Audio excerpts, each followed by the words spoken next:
Assalamualaikum warahmatullahi wabarakatuh. Salam sejahtera bagi kita semua. Dalam pembelajaran dasar-dasar manajemen yang dibimbing oleh Bapak Dr. John Sihatang, MM, kita perkenalan dulu ya. Kami kelompok 3 terdiri atas 5 anggota. Pertama, Vita Royhatul Jannah. Kedua, Rizky Amalia Rusadi. Ketiga, Yusrilia Aprilda Joshi. Keempat, Yohana Monte Makarina. Dan yang terakhir, ada Salsa Salwa Nabila. Nah, dalam bab 3 ini kita akan belajar sejarah, globalisasi, dan kepemimpinan berbasis nilai. Nah, di sini ada beberapa poin yang akan kita bahas. Pertama, ada pendahuluan. Kedua, contoh Hans Andersen Corporation Changes for Good. Yang ketiga, ada sejarah kuno manajemen sepanjang tahun 1990-an. Yang keempat, ada prinsip-prinsip manajemen kontemporer. Yang kelima, ada tren global. Yang keenam, ada globalisasi dan prinsip manajemen. Yang ketujuh, ada pengembangan keterampilan kepemimpinan berbasis nilai Anda. Poin pertama yang akan kita bahas yaitu pendahuluan ya teman-teman. Nah, bab ini akan membantu Anda melakukan hal-hal berikut. Pertama, pelajari tentang sejarah prinsip-prinsip manajemen. Kedua, mengetahui konteks prinsip-prinsip manajemen kontemporer. Ketiga, pahami tren global utama. Keempat, lihat bagaimana globalisasi mempengaruhi prinsip dan praktik manajemen. Yang kelima, menghargai pentingnya kepemimpinan berbasis nilai atau etika dalam pengelolaan. Nah, poin pertama yang akan kita bahas dalam bab 3 ini adalah contoh kasus Hans Andersen Corporation Changes for Good. Nah, apa sih Hans Andersen ini? Nah, Hans Andersen Corporation ini telah menjual pakaian dan aksesoris warna-warni sejak tahun 1983.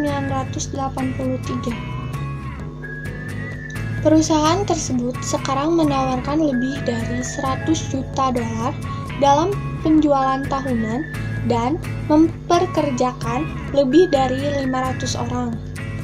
Tumbuh dari bisnis katalog, pesanan lewat pos di awal tahun 1980-an. Saat ini, Hans Andersen juga mendistribusikan produk secara online di 29 toko retail di seluruh negeri. Dan melalui pengecer khusus terpilih, Hans Andersen menunjukkan bahwa mereka sangat menghargai karyawannya. Perusahaan memberikan penggantian biaya perawatan anak tambahan kepada semua karyawan, bahkan rekan penjualan paruh waktu. Bagaimanapun, karyawan merasa mereka adalah bagian dari keluarga Hans Andersen. Pertumbuhan dan perkembangan besar yang dialami bisnis tidak datang tanpa tantangan dan perubahan organisasi yang diperlukan. Pada tahun 1990-an dan awal tahun 2000-an, meningkatnya persaingan dari pengecer lain dan pengenalan perdagangan online menimbulkan beberapa tantangan bagi Hans Andersen. Pada tahun 2009, Hans Andersen mulai mendistribusikan grosir barang dagangan melalui mitra retail seperti Nordstrom dan Costco. Ketika Loska pensiun pada awal tahun 2010, Chief Operating Officer Adam Stone mengambil alih sebagai CEO. Stone mampu mencegah inisiatif kerja sehingga perubahan yang berkelanjutan tidak terlalu membebani perusahaan dan karyawannya yang berharga. Poin selanjutnya atau pembahasan selanjutnya adalah sejarah kuno manajemen sepanjang tahun 1990-an. Nah, ada prinsip manajemen awal, Apa sih manajemen awal? Kenapa bisa timbul manajemen awal? Siapa yang mengemukakannya? Nah, di sini kita akan bahas ya. Prinsip-prinsip manajemen awal itu lahir dari kebutuhan. Yang paling mempengaruhi prinsip-prinsip awal ini dikemukakan oleh Henry Fayol. Nah, Henry Fayol ini adalah seorang insinyur pertambangan Prancis. Henry Fayol menciptakan 14 prinsip manajemen. Pertama, spesialisasi atau divisi tenaga kerja. Kedua, wewenang atau tanggung jawab. Ketiga, disiplin. Keempat, unity of command. Artinya itu seorang karyawan harus menerima pesanan saja dari satu bos untuk menghindari instruksi yang saling bertentangan. Yang kelima itu unity of direction. Setiap unit atau kelompok hanya memiliki satu bos dan mengikuti satu rencana sehingga pekerja terkoordinasi. Yang keenam, ada subordinasi kepentingan individu. Kepentingan satu orang tidak boleh mendahulukan apa yang terbaik untuk perusahaan secara keseluruhan. Yang ketujuh, ada remunerasi. Pekerja harus dibayar secara adil untuk layanan mereka. Kedelapan, ada sentralisasi. Sentralisasi ini mengacu pada pengambilan keputusan. Kesembilan, ada garis otoritas. Garis otoritas ini bergerak dari atas manajemen ke perangkat terendah. Yang ke-10, ada kepemilikan. Organisasi melakukan yang terbaik saat tenurial tinggi inisiatif. Yang ke-11 ada inisiatif. Yang ke-12 ada esprit de corps. Harmoni dan semangat tim di seluruh organisasi, membangun moral dan persatuan atau ketertiban. Yang ke-13 ada ekuitas. Yang ke-14 ada stabilitas. Waktu dan gerak. Waktu dan gerak. Frederick Winslow Taylor, seorang kontemporer dari Fayol, meresmikan prinsip-prinsip manajemen ilmiah dalam bukunya pada tahun 1911. The Principles of Scientific Management. Taylor menjelaskan bagaimana produktivitas dapat sangat ditingkatkan dengan menerapkan ilmiah metode pengelolaan. Keterbatasan pandangan awal, Fayol, Taylor, dan Gilbert semuanya membahas peningkatan produktivitas dan cara menjalankan organisasi dengan lancar. Tetapi pandangan tersebut berasumsi bahwa manajer mengawasi tugas-tugas pekerjaan manual. Lebih buruk lagi, prinsip Taylorisme cenderung merendahkan para pekerja. Penulis Upton Sinclair yang meningkatkan kesadaran akan kondisi kerja yang menyedihkan di industri pengepakan daging dalam bukunya tahun 1906, The Jungle, adalah salah satu kritikus vokal Taylor. Sinclair menunjukkan kenaikan gaji yang relatif kecil, 61%, yang diterima pekerja dibandingkan dengan produktivitas mereka meningkat 362%. Frederick Taylor menjawab kritik Sinclair dengan mengatakan, "Bukan orang luar biasa yang sulit ditemukan. Dia hanyalah seorang pria yang kurang lebih seperti seekor lembu, berat baik secara mental maupun fisik." Akhirnya pandangan awal manajemen sangat berorientasi pada efisiensi. Dengan mengorbankan perhatian pada manajemen sebagai pemimpin, artinya seorang manajemen pada dasarnya mengarahkan sumber daya untuk menyelesaikan tujuan atau proyek yang telah ditemukan sebelumnya. Poin selanjutnya ada ide manajemen tahun 1990-an. Peter Drucker adalah sarjana pertama yang menulis tentang bagaimana mengelola pekerja pengetahuan dengan pekerjaan paling awal muncul pada tahun 1969. Drucker membahas topik-topik seperti manajemen profesional, disiplin kewirausahaan, dan inovasi. dan bagaimana orang membuat keputusan. Dimulai pada tahun 1970-an, Ferenc Bennis mempelopori teori kepemimpinan baru yang membahas perlunya pemimpin memiliki visi dan mengkomunikasikan visi tersebut. Lebih dari sekadar manajemen, pemimpin yang efektif didefinisikan sebagai seorang yang memiliki kemampuan untuk mempengaruhi dan memotivasi orang lain, tidak hanya untuk melakukan tugas pekerjaan, tetapi juga untuk mendukung nilai-nilai organisasi dan memenuhi tujuan organisasi. Berbeda pandangan tentang kepemimpinan selama berabad-abad ditampilkan selanjutnya.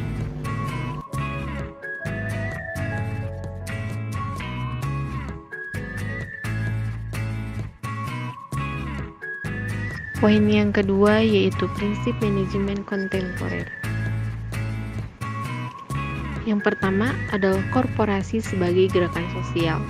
Istilah gerakan sosial mengacu pada jenis tindakan kelompok yang berfokus pada masalah politik atau sosial tertentu. Contohnya termasuk gerakan hak sipil, gerakan feminis, dan gerakan hak gay.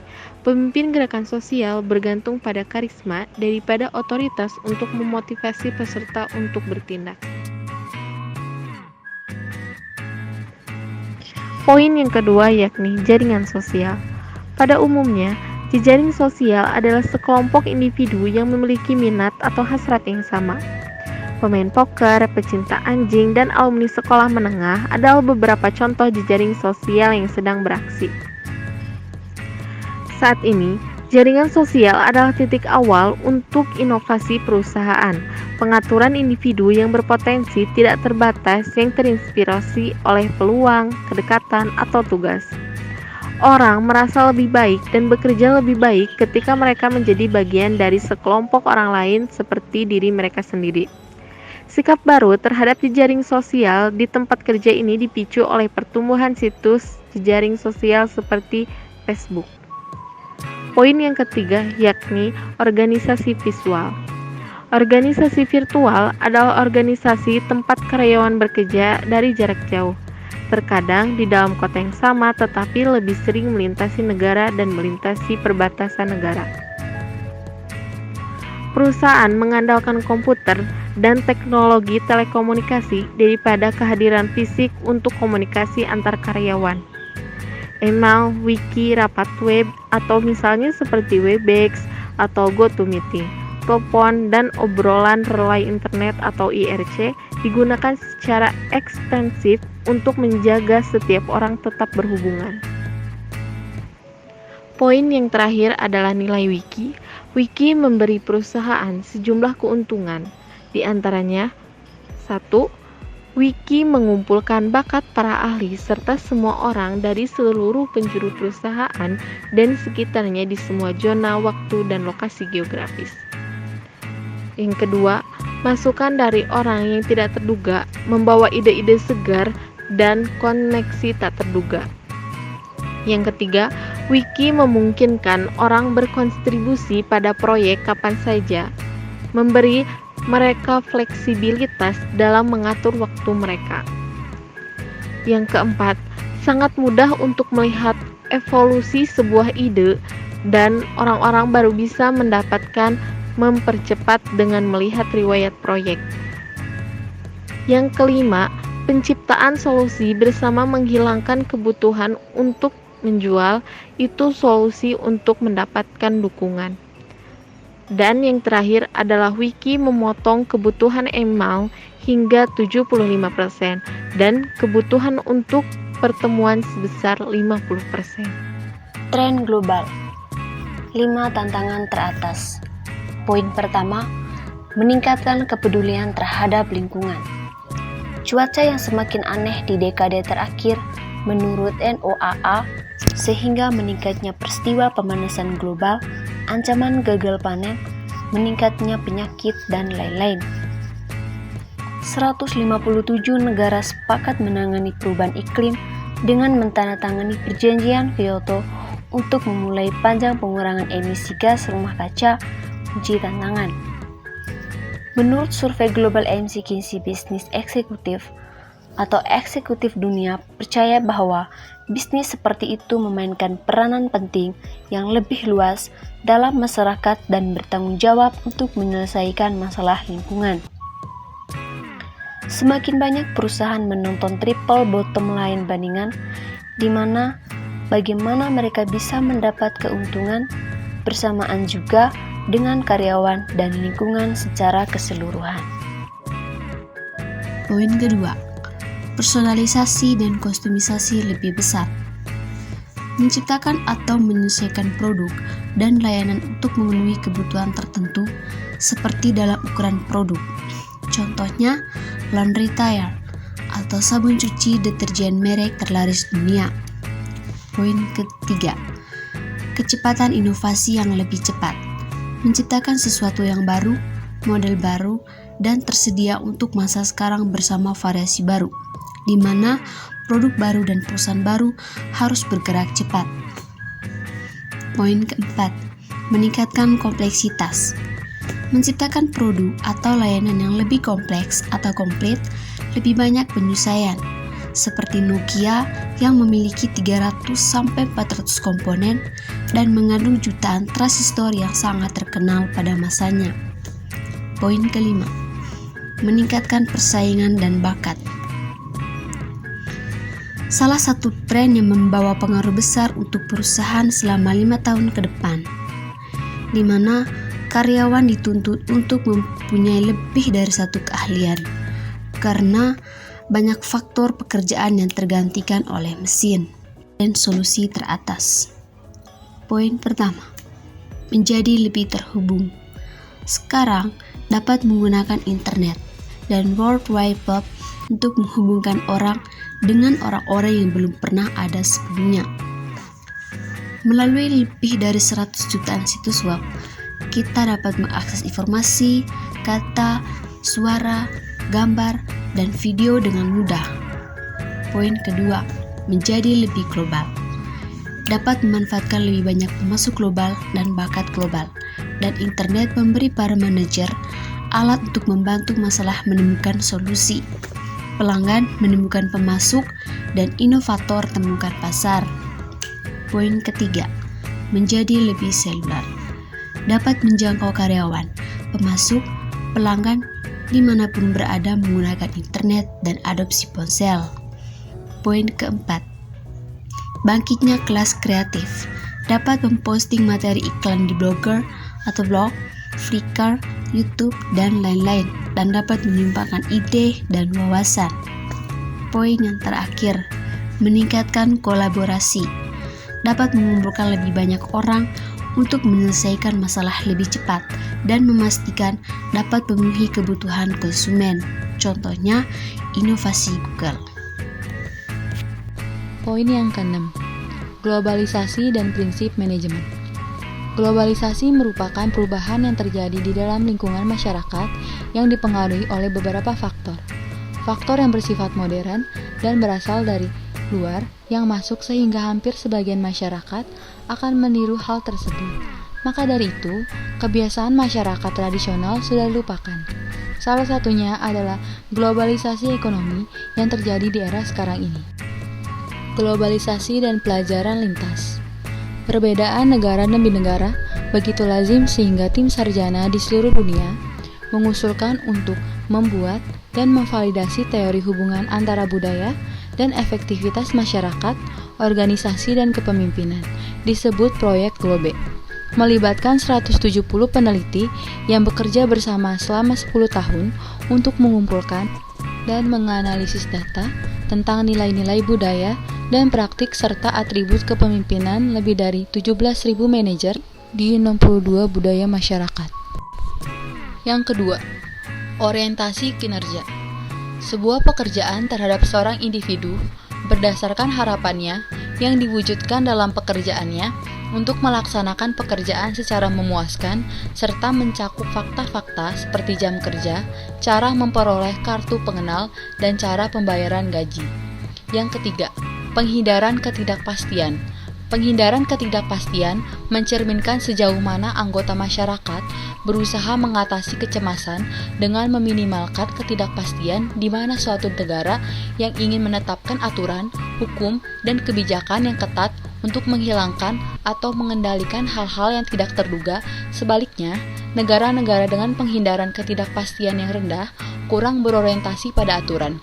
Mereka mentolerir berbagai pendapat dan terbuka untuk berubah dan mengambil resiko. Yang keempat, ketegasan. Ketegasan ialah di mana di sebuah perusahaan, manajer dapat memberikan insentif yang menghargai ide terbaik meskipun hal itu bertentangan dengan praktik yang sudah ada. Dengan demikian, adanya keharmonisan dalam hubungan dan menekankan kesetiaan dan solidaritas. Yang kelima, jarak kekuasaan. Jarak kekuasaan mencerminkan sejauh mana anggota lembaga dan organisasi yang kurang berkuasa mengharapkan dan menerima bahwa kekuasaan didistribusikan secara tidak merata.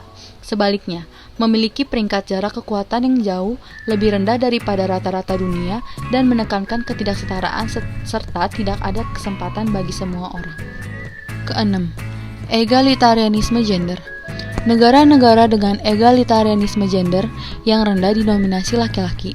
Laki-laki memegang posisi kekuasaan yang jauh lebih besar di negara-negara dengan egalitarianisme rendah gender seperti Mesir dan Korea Selatan. Perusahaan yang beroperasi di negara yang lebih egaliter gender seperti negara Nordik, Jerman, dan Belanda mendorong toleransi terhadap keragaman ide dan peran tanpa memandang gender. 7. Kolektivisme kelembagaan. Kolektivisme institusional mengacu pada sejauh mana orang bertindak, terutama sebagai anggota kelompok atau organisasi seumur untuk menekankan pencapaian dan penghargaan individu. 8.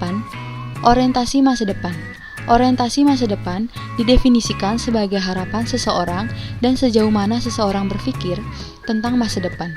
Ini adalah konsep multifaset yang mencakup perencanaan, realisme, dan rasa kendali.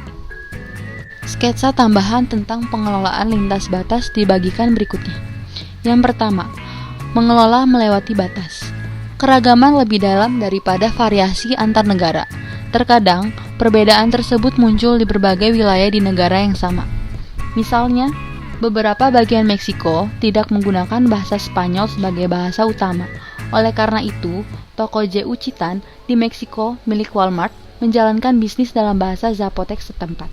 Mendorong karyawan wanita untuk mengenakan rok Zapotec tradisional dan membuat perusahaan pagi bersorak di Zapotec. Yang kedua, bakat luar negeri.